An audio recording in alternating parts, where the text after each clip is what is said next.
much. Trevor Noah has had a successful stand-up career in South Africa, including not only the stand-up, but also award show hosting, yes, late night talk show, even some time on the radio, and his first appearance on The Daily Show was in December of 2014, less than a year ago. And then in February of 2015, Jon Stewart announced that he was leaving the show, and by the end of March, Trevor Noah had been announced as his successor. He's been doing the show for about a month. The first one was end of September. Done Benghazi, Uber, Star Wars, and of course, the long march of the campaign. So we are enormously pleased to welcome to Weekend in Washington, Trevor Noah. Thank you very much.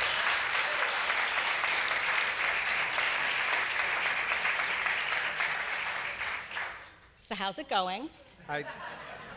Anything interesting going on with you? I love that you say the long march of the campaign. I feel like it's the preamble to the march. Right. Before the march to the campaign. That's what it feels like. True, I agree. How's the first month gone? It's gone. That's what it's done. Yeah. It's gone. It's gone really well. It's an exciting job to be in. A lot more than what I anticipated it to be. A lot more scrutiny, a lot more expectation. It's exciting, but it's sad at the same time, I think. Sad how? It's sad that a comedy show is looked to be the #1 source of authentic news in a place. I did not anticipate how much journalism I would have to do. So, yeah. So, but other than that, it's been a wonderful experience. Yeah. Is that a job? Do you hustle to get that job, or is that a job where you figure, if they want to call me, they'll call me? Oh, it's a job you don't even think of doing. I've always loved comedy. That's my first love, and so as a comedian, you operate in a world where there are very few opportunities, few and far between, where you get to reach a plateau where you get to say you've done something. So maybe we host an award show here and there. You get to do something special every now and again, but for the most part, comedians work in an underground world, and we grind away doing what we do. So one of the greatest accolades for a comedian is to work with people that you've looked up to your whole life, great comedians that have done different things. So whether it's the Chris Rocks or the Jerry Seinfelds or the Jon Stewarts or the Eddie Murphys, that's really what you're looking to, is to just meet these people, work with them, tap into their minds. And so for me, just meeting Jon Stewart and working with him was in itself the accolade. That's all I wanted to do, was to learn from him, have a great time. And that's how we started working together. We just enjoyed each other's company. We talked about the same things, but from very different places. And so my aim was to commute, come to the US, do some Daily Show appearances, carry on touring the rest of the world, and then Jon decided to leave. He did indeed. And then the chaos started. The chaos did start. It only lasted. It only lasted a little over a month, right? Yeah. It feels a lot longer. If you're in a tornado, it feels long. Did you feel? Someone could tell you that tornado was only 2 hours. You'd be like, felt a lot longer than that, to be honest. Did you feel in that chaos that entire time? Was it clear the entire time that was a job that maybe they were going to look at you for? Not necessarily. No. I think I was blessed with one thing, and that was my perspective. I was removed from the entire situation. So in my world, Jon Stewart was huge, but The Daily Show, ironically, The Daily Show in most parts of the world is carried by CNN. So I remember the first time I watched The Daily Show, it was on CNN, and I just thought Jon Stewart was a news anchor who did not take his job seriously at all. And so I had no clue how big this show was, which I think helped me, because had I known that, I do not know that I would have been as confident in saying yes to it. Yeah. Jon always says that he tricked me for the right reasons, and that's how I ended up here, for the right reasons. What was that period between March and September like? Wow, it was a time warp, in many senses of the word. You're looking at the show, what people believe the show is, what they believe the show should be, what Jon Stewart has meant to many people, both people who agreed with him and people disagreed with him, what the show stood for. And then you're looking at beginning the journey of creating what you would hope would be the next journey, the next step in the journey. What is your legacy? What are you trying to create? What do you feel is important? Because that's the hardest thing that a lot of people don't understand. And that was the mandate. The only mandate John gave me was make your show. Make the show that you feel needs to be made. He goes, there is no Daily Show. The Daily Show is dead. This is now your show that is called The Daily Show with Trevor Noah. So you have to take that and move forward with that. And it's a very difficult thing to try and do because it's a fine balance between breaking what needs to be broken, but at the same time maintaining the integrity of a fantastic show that I myself was a fan of. I'm sorry, what do you think were the things that you thought of as maybe needed to be broken or changed about the show?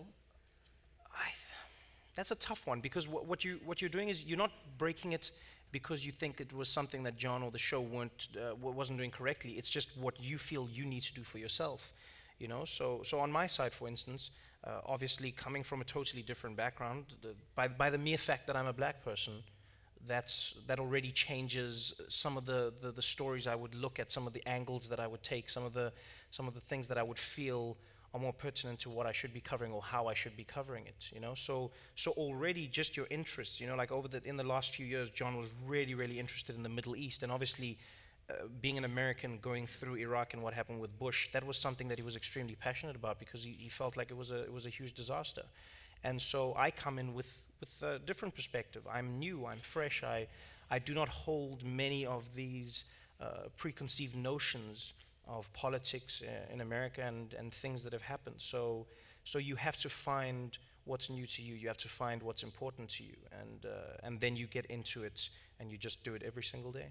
What kinds of things have been most important to you to cover on the show and go more deeply into on the show, maybe? First and foremost, the funniest things, which luckily for me, there's a political party that handles that. I won't mention who they are. No, it's the funniest things for me first and foremost because John always said this, and I never understood why he always said it. That I'm a comedian. This is a comedy show. I'm a comedian. I never understood why he kept on saying. I was like, but we know this. Everyone knows it. And then I realized, no, people don't know that. A lot of people do not know that, and I understand why. And so I always look for the funny, but I've always believed in comedy that comedy is truth. That's why people laugh. When you tell a joke, when you say something, the visceral reaction that comes from within other people is elicited by the acknowledgement of some truth. And so if you are true to yourself, and if you pursue your comedy, I find you will pursue the truth. And my truth is often in and around what is happening in the world that I live in. So whether it comes to race and race relations, which has been a huge product of my existence coming from South Africa and seeing that in America. I always said America feels like a second home to me because the racism is familiar out here, which is really wonderful. No, because I understand it. I understand. It's very simple. It's very, like when you go to places like, if you go to Europe, for instance, it's very layered, it's very subtle. There's a very different game that is being played. But in America, I understand it. I understand the history of black people who've been oppressed. I understand, young people now going, but how is that our fault? The sins of our fathers, how do we pay for? I understand all of that. And so I'm very comfortable operating within this current atmosphere. Yeah, there's a documentary about you from a couple years ago that's called You Laugh, But It's True. Yes. And in that documentary, which is about, if you're interested in kind of the Trevor Noah story, I recommend that movie. It's really interesting, and it's streaming on Netflix. But it is, there's a moment in there where there are a bunch of white South African comedians who are talking about the thing about black South African comedians is they spend all their time talking about race, and I don't understand why, because it's over and you have to get past it. Yeah. And this is, that's, to me, that's even more surprising perhaps than people who do it here, because at the time is even shorter since even the most official stuff was changed. Is that your sense? Well, you know what? That happens everywhere. People go, it's done, it's over, because if you weren't the person who was being oppressed, or if you weren't suffering through a time, when a regime ends or when a law changes, in your eyes, it has changed, it has ended. The hardest thing to understand is the law changing or a system, being broken down. That's the beginning, So when they say the end of slavery in America, that's the beginning of the journey. When they say, black people getting equal rights, that's the beginning of the journey. And it's hard for people because everyone wants to go, oh, that's the end. Now it's done. It's not done. Now we have to start the hard work from both sides, So that's something that I understand innately, because it's easy for somebody to say, okay, it's over, you're done. Why are you still talking about race? Because race is what forged my entire nation. Race is, if you look into every single issue that divides people, I think maybe there's only 4 in the world, really, and race is one of those, If you look at how many problems we have, how many conversations, it always comes back down to race and the way that we deal with race relations. The same thing happened with when I look at the police in America. I think it was Barack Obama who said, the police are a product of the public, which is true. People are looking at it as they go, this is a police problem, and you go, well, really, it's a society problem. The police happen to be law enforcement from that society, and that's what we need to be looking at. So it's a symptomatic approach as opposed to us looking at the core of the problem and trying to fix that.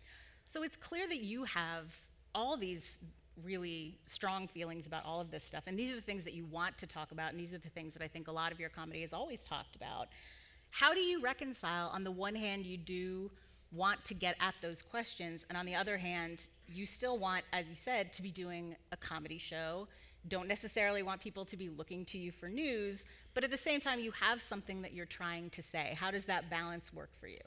Well, I love the idea that people are looking to The Daily Show for news. That is something I enjoy, because I think somewhere along the line, I don't know if it was through boring programming or just horrible newscasters, I feel like society was tricked into believing that news was for the elite, for the few, for the boring, for the old, and that's not the truth. News is for everyone. News is supposed to be consumed by every single person. The same way politics should be consumed by everyone. I mean, the word originates from the Greek, for the people. That is exactly what it's supposed to be. But you get to this world where it becomes, oh, that's boring, the news, it's. So I do want people to come to The Daily Show for the news. It's just in terms of what people want me to do with the news is where I go, comedy is my #1 focus. The truth will come from that. So I find, we have a saying at the show now, which is sad, is sometimes we'll want to talk about a topic, and we'll go, we want to talk about race relations, or we want to talk about inequality, we want to talk about whether it's, gender and income inequality, whatever it is, we have these conversations in the office, and we go, man, I wish we could talk about this, and we always say, well, unfortunately, I think we will be afforded the opportunity because it's not going away, Yeah. So I'll wait. We literally sit in the office and we go, we want to talk about police brutality, and we say, well, we don't have the right story to talk about it now. And we go, well, if you wait a few days or a few weeks, that won't be a problem anymore. And it's crazy, but that's the situation we're in right now. So I always say, worst case scenario, everything fixes itself in America. The Daily Show has nothing to talk about. And I go home and I go, well, I lost, but everyone else won. And until then, I'll keep talking about the things. Yeah. In terms of the structure of the show, one of the things that has struck me about it is I think you are doing somewhat less comedy about media coverage of things, yes, and more comedy about the underlying thing. Because the first thing I had heard about your show was that you were interested in kind of where news coverage was going in terms of BuzzFeed and stuff like that. But that hasn't really been as much what I've seen. What I've seen is covering the underlying story more. Yes. Is that something that you felt like I'm more interested in that than in the kind of going through kind of... Well, it's about building the relationship first.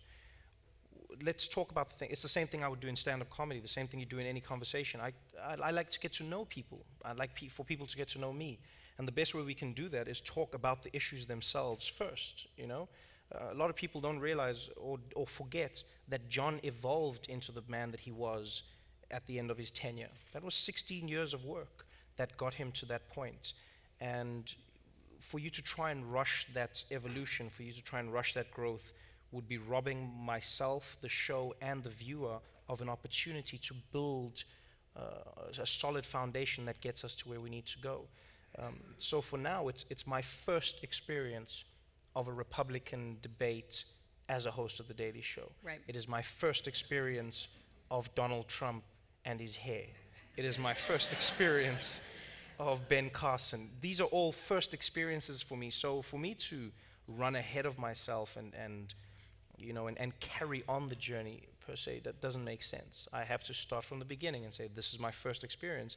And I was surprised to find that for many people, it is also their first experience. They go, actually, I wasn't watching The Daily Show, or I feel like I caught it in the middle and I could this is a great time to jump in and join the conversation. And people who have been watching go, oh, I never thought of it like that, or that was an interesting take that you had, or that was something that I hadn't previously thought. I never thought that Donald Trump was an African president. So, That's a great bit. so those are things. That's a great bit. Those are the things that I'm trying to create. When it comes to the media, I think John had that I think right, because he himself had achieved a certain level of journalism integrity himself. Who am I to skewer the media when I don't feel that I have created enough of a solid foundation? I wouldn't do that. So when I've found my footing 100% or as close to it as possible, then I can start looking outwards. But I believe there's so much right now that I don't even need to be skewering media just yet. Yeah. It seems like in terms of the job that you got when you got this job, Jon Stewart was the host of the show, but was also the boss of the show. Yes. What is it like to come in when you've been with the show in a different capacity for a shorter time? There was a fair amount of holdovers on the writing staff and producers at the beginning, correct? Yes. How do you come in? Can you be the boss of the show? Do you have to ease your way into being the boss of the show? You have to be the boss of the show. It's as simple, and it's not even the boss. I really don't like the term boss. People say it, but I think of it like sports. I'm a captain. We're a team. That's really what we are. We're a team. We win, we lose. Yes, the bulk of it will be on my shoulders if we lose, and the praise will also fall on my shoulders. So I understand that, but we're a team, and the team requires all the moving parts to work in unison. So my duty is to make sure that everybody is moving in the right direction, and they're helping me to execute the vision that I think we need to execute. So it's their opinions combined with my vision, and then we try and mold that into getting to the right place. But it really is a team effort. You can't just do it as a boss per se. Sure. And that's the one thing that John blessed me with is, A, the ability to be part of the family before he left. So I wasn't a stranger in the room. I already had an office. I had a tiny little office. They had to force me to move into John's office. I was like, I like my office. It's fine. What was your tiny little office like? I just had just like a little office with a little brown desk and a window at the top that comes in like a little skylight, which I really liked. And then John's office has a, what do you call that, with the exposed brick? Oh. Which I'm not a fan of. I don't. No, it's a strange. You see, like this is one of those strange things culturally. So. I always say, just in terms of culture, exposed brick is a classic example of privilege in my world. Because coming from South Africa, coming from any poor country, to be honest, exposed brick displays that you do not have the ability to plaster your walls and paint them. You don't have enough money to do that. So all we had growing up was exposed brick. And then you move to a place where everyone goes, we have so much plaster and so much paint. In order for me to be different, I'm going to expose the bricks in my walls. And everyone goes, that is so fantastic. I will pay more for that. And so all I see is a reminder of where I came from. And I'm like, we need plaster on those walls, please. But I think that's a pretty common American affectation, isn't it? Though, like I don't even think it's American. It's what comes with. It's what comes with. It really is what comes with. I honestly find, and it's not a bad thing. It's just what comes with privilege is the fascination with the lack thereof. That's what just generally happens. It's the same thing with camping. No one in a third world country goes camping because that's how we live. That's right. Not, you know what I mean? This is or like peasant food. Yeah, it's not something that entices me. Why would I want to go and stay outdoors? I lived outdoors. Why would I want to? This is so all of those things. It's a fascination with the world that you're not privy to because I guess of privilege. Yeah, I was watching you with Jerry Seinfeld on the web series Jerry Seinfeld has, Comedians in Cars Getting Coffee, in which he gets in a very fancy car with someone in comedy and drive around, talk about various things. And he was talking about this crazy schedule that you were keeping at one time, going back and forth between, I want to say, London? Yeah, London and New York. And New York. And he said, where do you think that work ethic comes from? And you said, being poor. Yes. And he cracked up laughing. And I thought, it's funny, but at the same time, I wondered if it was weird to be with a guy like that in a car like that, trying to have a conversation about how being poor affects the way that you look at the world. No, not at all. One of the greatest things I think I was blessed with is, well, two things really. My mom and growing up in the era of Nelson Mandela. Two people that taught me that you do not need, or you shouldn't let the anger around what has happened to you consume you. It doesn't mean you should forget what has happened to you. It doesn't mean you shouldn't try and fix it or correct the errors of the past. But the anger itself will consume you. You know. So if I get angry that I grew up poor and Jerry didn't, I mean, that's not his fault. It's not. You get what I'm saying? This is not you. I find that as people, we tend to live in a place where you can get angry, and that anger then consumes you, and you go, I hate rich people. And it's like, why do you hate them? Because they don't know what it's like to be poor. And it's like, but that's not their fault. Mm-hmm. You know? So you get to a place where you go, oh, it's not angry. This is what shaped me. This is what molded me. I'm blessed enough to be in the place that I am now. I know what it is like to be very, very, very poor. So I don't see it as coming from an angry place. So I get to laugh about these things because I don't think being poor is funny, but there's nothing funny about most things in the world. But even when we were poor as a family, we were able to laugh. So that's one thread that I have that goes through life is laughter, and that's the thing that connects most people. So in that conversation, I can laugh about it because it's something I had never thought of. Is why do you work so hard? Because I'm just terrified of being poor. It's just something that, I don't work because I go, oh, I want the money. I just go, no, I want to not be poor. That's what I want. Are there other ways in which you feel like that has stayed with you and affects the way that you live now? Yeah, I struggle to fly fancy, or I don't understand. Like, for instance, recently I was at the Emmys, and then someone suggested I get a stylist. And then I inquired as to how much a stylist cost, and I was told anywhere between $5,000 and $25,000. Per what? Per styling. Per styling. Per individual event. Yeah, I thought it was to buy the person as well, but it's not. It's not. I was gonna say. No. What do you get for that? This is what people. I was shocked to find this. This is what people are paying for these, like. And I couldn't bring myself. I was like, I cannot pay. I would rather spend in fact, I said I would rather take the money, go and buy one outfit myself, take a chance on that red carpet, have it out with the fashion police, and then take the rest of the money and give it to charity. And then at least I know every time I'm on the. No, it's just like.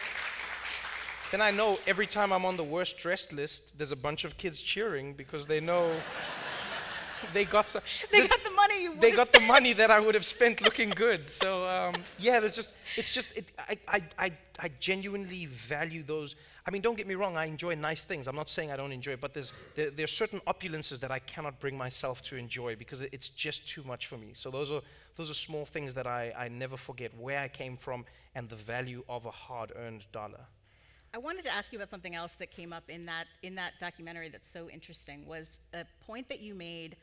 I think you were talking about the idea of going back to the township where your grandmother lived. Yes. And said, I don't go back there, I go to visit my grandmother. Yes. And that seemed to be a really important distinction to you. Yes. What is that? But it wasn't totally clear from the film all of what it meant, but it seemed to be important to you. Well, so if someone says, you grew up in Soweto, the dusty township filled with shacks and people living in tin houses and outdoor plumbing, and now you don't live there. And they go, do you ever go back to, it implies, the connotation for me implies that I've left it behind. And when in effect I haven't. It is who I am. you know. And Soweto itself, the place is beautiful because what happened in Soweto is people decided, instead of leaving this place that was the birthplace of a movement, instead of leaving this place that really sparked democracy in South Africa, they would improve the place. You know, so people said, I have this piece of land, it is tiny, I have a horrible little house with exposed brick, let me build on this, let me bring this new money in, let me improve this area that made me who I am. And that's what my grandmother's done. My grandmother, you know, she has the fruits of the family. My mom has done well, I've done well, but my grandmother goes, this is our home, I live here. You know, because if everyone leaves, this place never gets better. Then where do we go from there? We're basically part of that same problem. So I don't go back there. I just go and visit. You know, I don't go back. People go, do you go back to South Africa? Oh, I just go to South Africa. I don't go.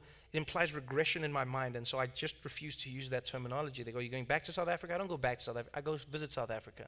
The same way I don't go back to Italy or back to France. I just go visit these places because I'm a child of the world. I'm a citizen of the world. So I always think of it like that, is that, you know, because I cannot think of it as being backwards. I cannot think of it as that, because then deep down inside I feel like I will shun it, and I don't want to do that. So I just go there to enjoy myself, and I get to see the growth, which is always wonderful. So in terms of your own trajectory, how long did you do stand-up before you came to the United States? Wow, let's see. So, I mean, not necessarily came the first time, but before you decided to kind of shift your focus a little more. I'd been doing comedy for 7 years before I came to the US. It was actually really just great Americans that I'd met in comedy and in different spaces. The guy who made that documentary, I'd never known him before. He was an American guy, a young Jewish American, David Paul Meyer, who came to South Africa, and he was making a documentary. And as a South African, you get these requests all the time. You know, it's some American who wants to film your hunger, and I didn't have time anymore. You get so bored of it. But this guy was different. You know, he came and he said, I want to film comedy in South Africa. I want to film the story. I want to film in a world where people think there is only one thing. I want to show that there is something different. And I was like, well, that's interesting. I can help you do that. And so he connected with all the comedians, and he went around with us, and he wasn't afraid to delve into the world of South Africa, you know, whether it was race, whether it was politics, whether it was socioeconomic, and he took his time as well. I think it took him four years to complete the project, and so I got to know this guy, you know, and I mean, he himself was a paradox, which I really enjoyed, because I'm mixed, you know, I'm half Xhosa, South African, and then half Swiss. I grew up in a world where you had to be defined by the color of your skin, and yet my color was a contradiction. And so he was the same in my world. Here he was, a Jewish guy from North Carolina, so he's got this southern accent and semi-racist views, and you know, but conflicted because he's a liberal, and I just really enjoyed this beautiful coming together of he was a real person to me, which I really enjoyed. You know, we grew together. And he said, I think you should come to America and do comedy. And this had never you don't do that. You know, that was out of this world. And he said, you should do it. I'll put a show together, come there and tell jokes, and let's see how it goes. I said, well, I mean, this is I'll do that. I'll trust you. I said, I don't know if I should leave Africa with a white guy and go to America. I don't know. I don't know if this will end well, but I trusted him. And I'm glad that I did, because you know, I got to know him even better, and we hung out, and he's the reason that I'm here today. And he's working at the Daily Show now. I mean, he was a film graduate at USC, and it's just something. We just found a connection, and he helped me realize that connection could happen anywhere in the world. We focus so much on how different we are, and yet you'll be shocked. I would have never thought that I would meet and become best friends with some random guy from North Carolina. That wasn't my world, you know. And then here I am today, and that's how the journey began for me. And then I just committed to America, because I also got here and I realized how ignorant the world is towards America. Because everyone in the world, I hope I'm not shocking you by saying this, thinks that America is an ignorant place. You are not shocking me. Yeah, but everyone says that, oh, Americans are stupid. Americans know nothing about the world. Americans. And then I came to America and I was like, when people would ask me, they go, what's America like? I said, I can't tell you because America's so big. It's so broad. It's so, are you saying the West Coast? Are you saying the East? What parts of America do you want to know about? And so as I journeyed weekend to weekend, city to city, I realized the place was so much bigger than I couldn't just visit it and say I'd been here. And so I dedicated about 2 years. And it was 2 years primarily spent just finding comedy clubs where they'd let me perform. Most of the shows were free. And I just went around learning America, meeting people, places like El Paso, Texas, and Erie, Pennsylvania, and Nashville, Tennessee, and I remember, was it line dancing? That's what I was doing, I think. You were line dancing? I think I was line dancing. How was it? It was really fun. It was really fun? Really, really cool. Yeah, I had a great time. That was my introduction to America. The comedy that you did when you were in South Africa was, a lot of the time, based on what I've seen, pretty specific to South African politics, sometimes South African culture. What's the process of kind of deciding to then export that to places where some of those things won't be as familiar to people? Do you kind of adjust the work as you go when you come to America and are doing it? I mean, some of that stuff will fly in Erie, Pennsylvania, and some of it won't, right? Oh, none of it flies in Erie, Pennsylvania. I remember when I was in Erie, it was hilarious. What a wonderful place. I was staying in like a tiny, I think it was like a motel or one of those opposite a Target, and I got picked up by, you have to phone. This was before Uber or anything like that, and you had to phone the taxi company to come and pick you up from this little motel. And I get into the taxi, and the driver says to me, he turns and he says, "Oh, are you the black fella that's in town?"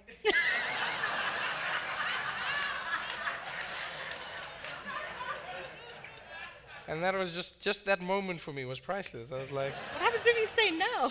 I was just like, wow, okay, I guess I am.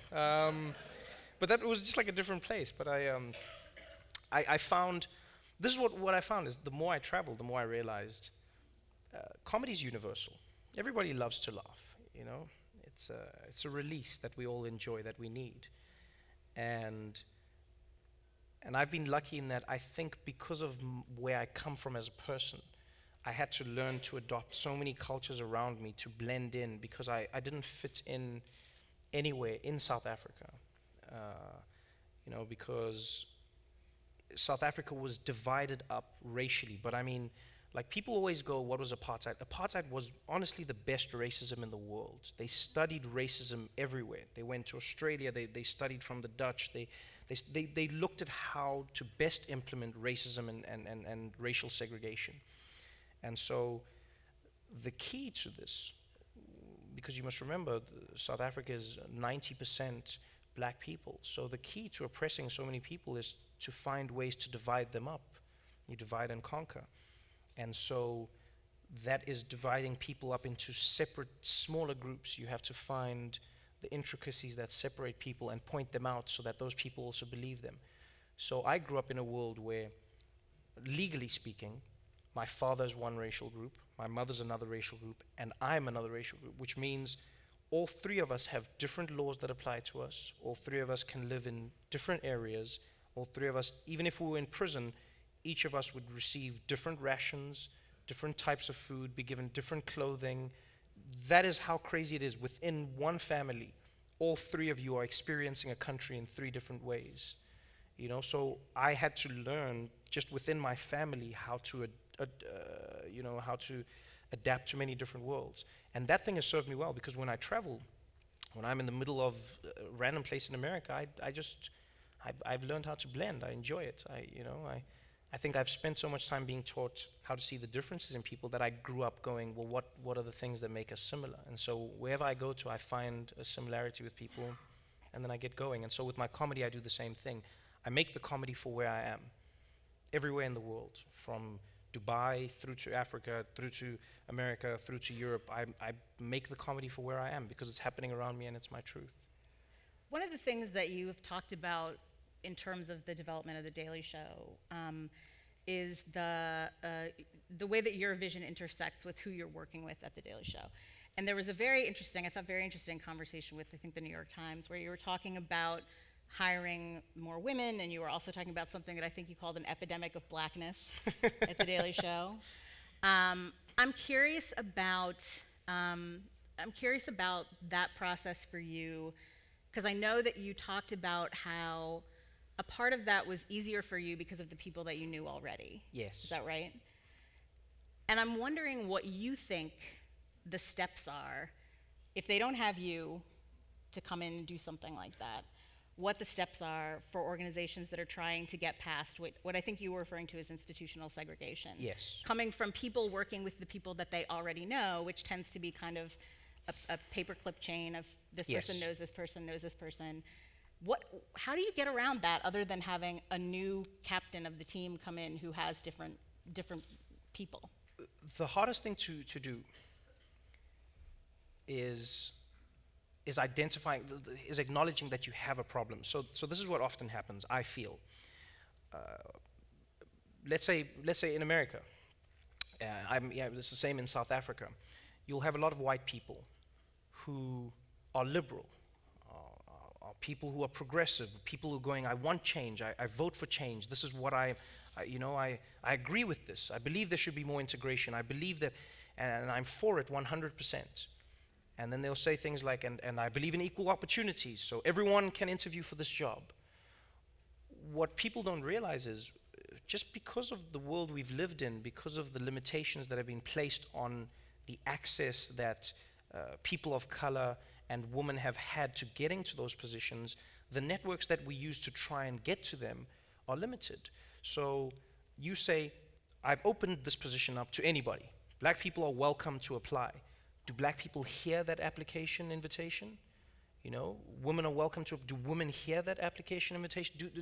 You end up being trapped in a cycle of not hiring anyone because you think you're open, you genuinely do. You go, I'm hiring anybody, but the anybodies that happen to come there will always be the same people because the people you talk to, your friends and your colleagues, are the same. Hey, do you know any good people? Yeah, I know some good people, and those people are always going to be the same. So what I'm very conscious of is trying to correct that, is trying to find and unearth talent and voices that maybe haven't been reached out to. I'll give you an example. So when we were looking for new correspondents for The Daily Show, we sent out, they send out a mass email to all the agents and all the managers. They say, we're looking for talent. All talent is welcome to apply. We get a barrage of submissions. In these submissions, of 1,000 or 100, let's say, of the 100 that I saw, maybe 4 were black people. So I remember the first thing I said was, do black people not like The Daily Show? Do they not want to, I mean, even if they're going to lie and just say they want the job, are they not even willing to do that? And then people are like, oh, that's all we got, these are the submissions. I was like, but that's not possible. I'm pretty certain there's more than 4 black people who would like to be on The Daily Show. And they said, well, this is all we're getting. These are the submissions. And I couldn't understand this. I genuinely couldn't. And one night I got the answer. I was walking into the Comedy Cellar, the comedy club in New York. And I walked past a table, and at that table was about 5 or 6 young black comedians, right? And one of them, my friend Monroe, he turned to me and he said, yo, Trevor, he said, you're going to tell us if you need any black people on The Daily Show, right? And I said, I thought he was mocking me. Mm-hmm. So I thought he was basically going, because we are not going to join. That's what I thought he was. I thought that was a joke. Yeah, no, I understand. And so I laughed and I said, are you being serious? And he said, no, I'm being dead serious. Let us know if you want. And I said, who's us? And everyone at the table raised their hands. I said, you guys all want to be on The Daily Show? And they said, yeah. I said, well, have you sent a tape in? And they all said, no. And I said, why not? I said, because no one's asked us to send a tape. I said, well, what about your agents or managers? They said, we don't have agents, we don't have managers. And then I sat down with the guys and they were like, most black comedians can't get representation. Most black comedians can't get someone who's willing to pick them up. Few and far between will have that opportunity, but for the most part they don't. And so you think you're reaching out, you think you are actively trying to get these people, but the people don't hear your call. And that moment was when I realized that I had to be more proactive than just saying I want and actually go out and find. And that was really how I stumbled upon Roy Wood Jr., who's been amazing on the show. He's just been, he's a phenomenal, smart, funny black man.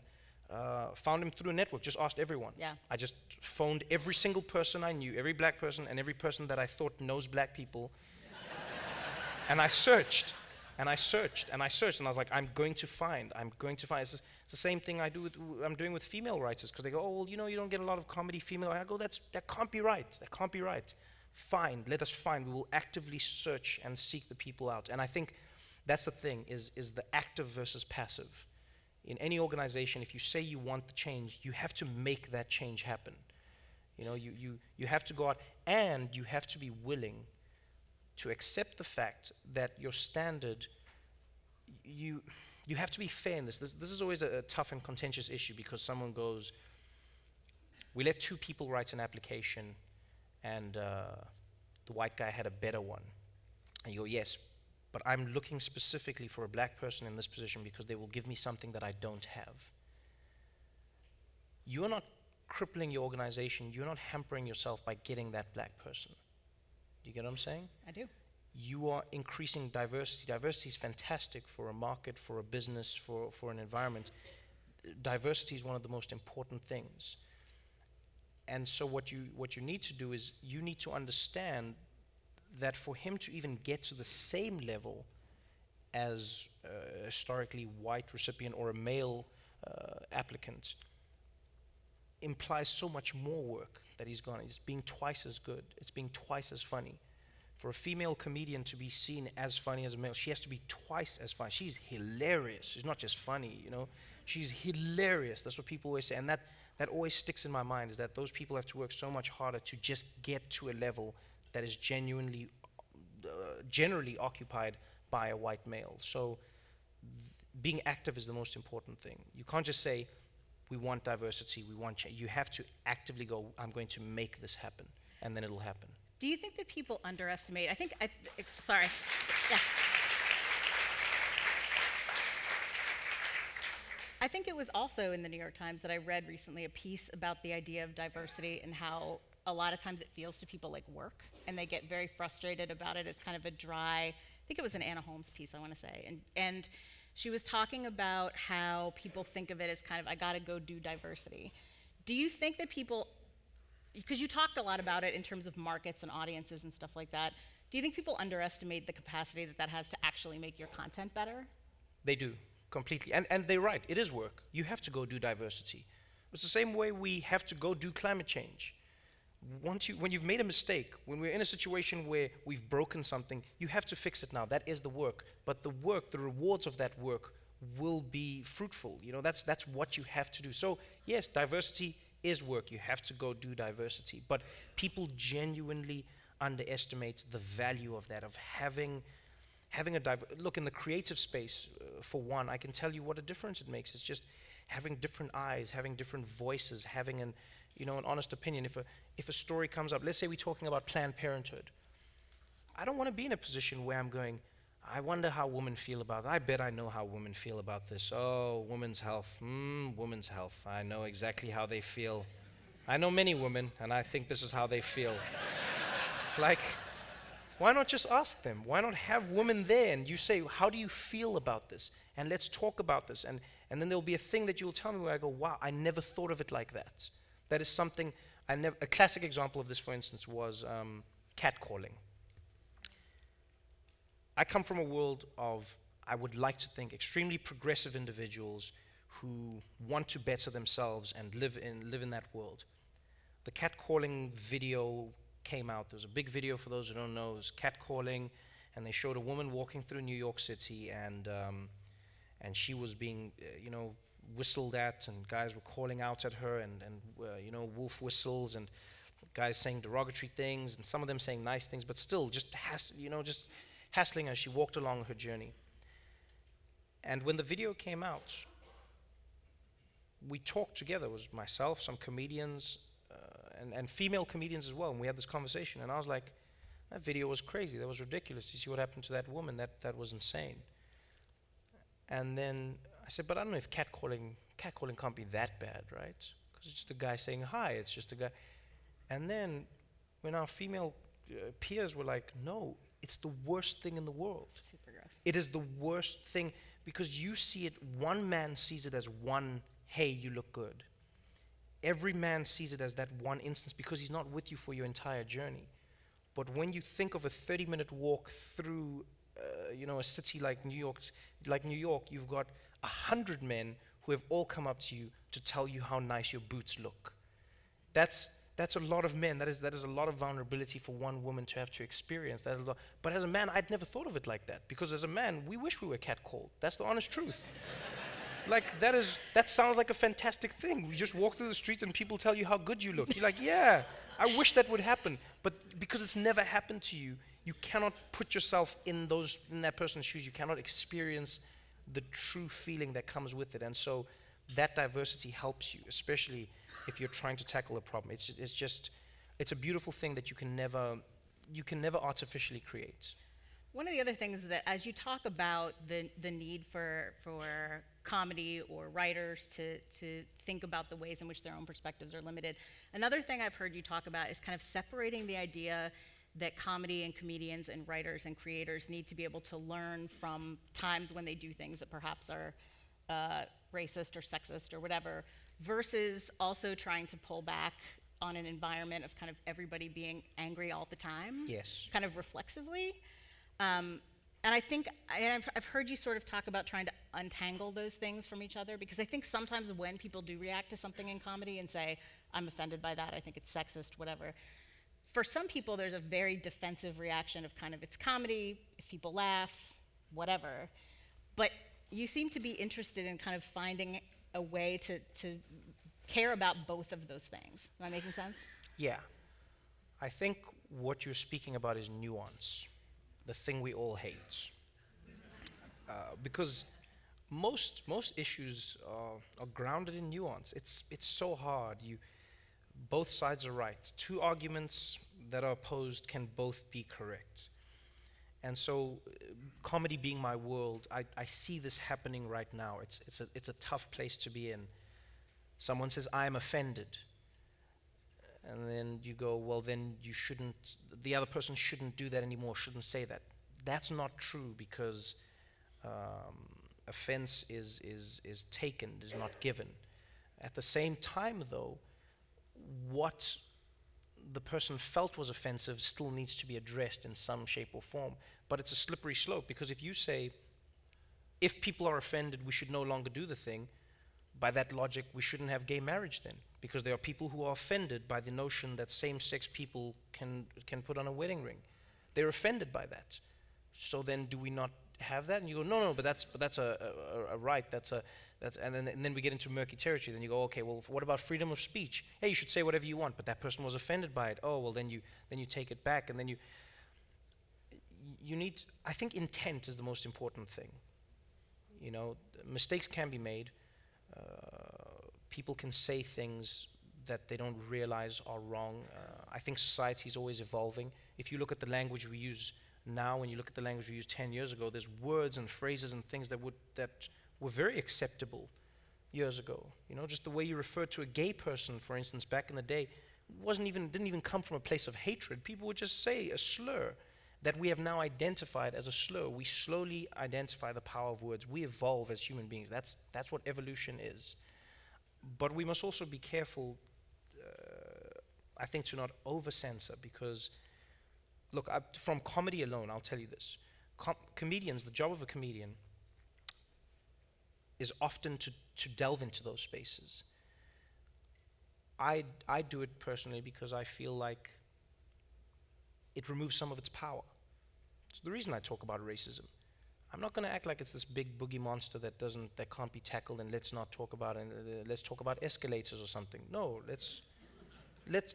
I want to talk about this thing. I want to remove the power of the racist. I want to remove the power of racism itself. I remember when I was going to Nashville, Tennessee, I was at the time I was working on a joke that I was writing about the Ku Klux Klan. Okay, and there was a driver on the tour bus, and he said to me, he had heard the joke, and he said, he was a black guy, and he said, yo, Trev, he said, you can't, you know we're going to Nashville, right? I said, yeah? And he said, yeah, you can't be talking none of that shit where we going, man. I said, what do you mean? He said, yeah, them folks don't like that out there. I said, well, that's exactly where I'm going to talk about it then. And I went in, and I spoke about it, and people laughed, and people understood what I was saying, and people, that's what comedy is. You know, it's an honest breaking down of a situation. It's sometimes the only place where we can have an honest conversation, because the spoonful of sugar makes the medicine go down. You know, so we must be careful that we don't sterilize society of all conversation, because honestly, the way I feel right now in America is everyone is afraid to say anything because you don't want to say the wrong thing. People are like, should I say, oh, I don't know, do I? Yeah, she was right. Women are, and then you go, don't say she, don't say that. Oh, as a straight man, don't say straight. You're not straight, you're cisgender. I'm sorry, what? What just happened here? And now you've fallen into a trap and you don't know. And then all that's going to happen is people are not going to talk. And that's the most beautiful thing about where South Africa is now. We're raw. We're not a perfect country by any means, but we're raw. And the best thing about being raw is we still talk about the things. We stumble into these conversations and we have them. And that's something I hope I never lose. You know, I understand there's murky territory in and around comedy and conversations that we have, but we mustn't lose that ability to have honest discourse. You make those mistakes, but the intent is the most important thing. You know, it's for somebody to say to you, hey, actually, that's considered a slur. Oh, I didn't know that. I was not trying to offend you. I did not know that. You know, I didn't know that homo was considered a slur. Where I've never, because I have no bad feelings towards gay people, and it's easy for me to stop saying that word. It's as simple as that. But if we don't have the conversations because nobody's talking, we never change. People just harbor these feelings, and then everyone just sits in their house saying the things, and they go, just don't say it outdoors because I don't know what's right or wrong. And I don't feel we ever evolve. And that's what's great with comedies. You get to have these conversations. You get to take those bullets, and people will secretly say to you, hey, I saw what happened to you, and I saw what people said. I said the same thing you said, but I'm glad you took the bullets. Thank you. So that's the job of a comedian sometimes, is to take the bullet for a section of society that goes, I'm glad you said it. We are just about out of time, but before we go, I want to ask you, if we sat down and had this conversation a year from now, right before the election, yes, next year, what do you hope you will have done with The Daily Show in that year? What do I hope I will have done with The Daily Show? Number one, I would have hoped that I would have brought in a host of new viewers, young viewers. Like, you know, there's a lot of people who always tell me, I grew up watching Jon Stewart, I grew up watching The Daily Show, and that's a beautiful thing. Sometimes people forget there's a new generation that also needs to have that opportunity to grow up into it, to learn, because, you know, we can't always complain and say, oh, these young people don't know, and these dumb millennials, they don't know anything about, but they don't have a chance to learn it. So my job right now is to invite those people into the fold. My job right now is to get new people involved in politics, is to get black people involved in politics. A lot of black people just feel disenfranchised in America. I feel, you know, you have conversations where black people are going, what's the point? You know, I don't see what this country means to me anymore. I don't know if my voice is being heard anymore. And so if I can just get to a place where The Daily Show is an honest conversation being had with people out there, an honest conversation in and around events, in and around politics, then we can get to a place where I go, I made a tiny contribution. You know, I don't come from a place where I represent Democrat or Republican. We don't even have that in South Africa, so this is a whole new world for me. You know, we just go, that guy made a mistake, that guy said something right, she was horrible, she was great. That's all we do.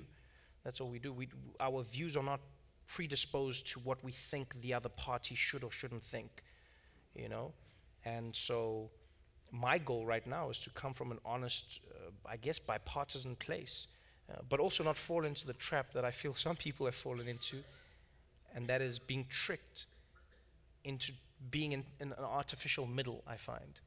You know, so like what's happened in America to a certain extent, it's fascinating to see from the outside, is you've got like Like right now in the Republican field, you have crazy people. You have many, in fact, I shouldn't say crazy people because that's offensive to people who do not have their full faculties. You have, you have people who are just, they are extreme, they are brash, their ideas are regressive in many ways and hurtful in many ways, racist ideas and xenophobic ideas. And you have these people that are so extreme that they've now made bad ideas just seem like normal ideas within their own party. And I don't know if that's part of the plan. If it is, it's worked really well. But I hope that we get to a place where we go, this is the truth of what is happening. This is the truth. And on the Democratic side as well, because I have no allegiances to anyone. It's the truth, you know. And sometimes I see people afraid to tell the truth. One example, I know we're running out of time. One example of this was,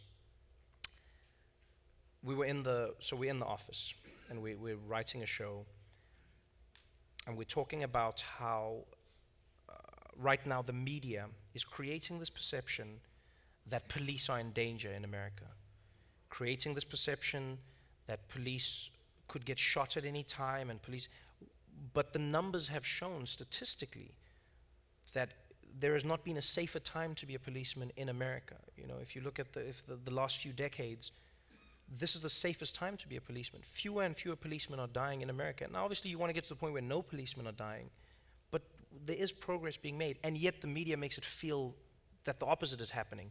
And so policemen themselves, because people are working with anecdotal evidence instead of statistical evidence, are saying, I heard a friend, and I saw a guy, and there was a man who was, and this happened to me, and a buddy of a buddy, and this is creating this buzz. And so we were writing the story, we were looking at it, we were dissecting it.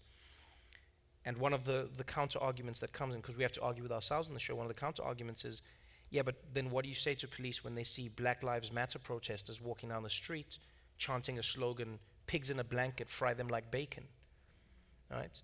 And the most interesting thing to me to see in the room was, you know, let's say most of my writing staff is white, and their first instinct was to joke and just be like, oh, well, that was a joke. They were making a joke about Waffle House or something. That was a, you know, and I realized their discomfort at pointing out, you know, something wrong that the protesters had done. It's that world of nuance.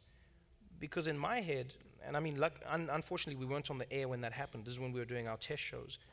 In my head, I went, you deserve to be lambasted as much as a protest, as part of the Black Lives Matter movement. You deserve to be lambasted as much because you don't understand how much damage you've done with that slogan. You don't understand. Chanting that in the street has fueled a fire that now burns you.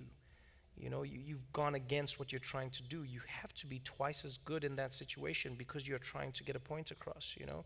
So if I can do anything in my tenure at The Daily Show, whether it's 1 year from now, 5 years from now, however long I may be there, it's just to be in an honest place. It's just to go, people can tune in and go, we're going to laugh, we're going to learn, but most importantly, it's honest. It may be self-skewering at times. You know, there's times when we're going to have to look on ourselves as progressives. There's times when we're going to have to look at whoever we think we may be supporting and go, actually, this is a mistake that we have made or our people have made. And there's going to be times where we get to laugh at the people that we may not be with. But the most important thing I'd want is for people to go into that election, and however many people are watching say, part of the reason I'm making this decision is because I know the truth that I got from that show. All right.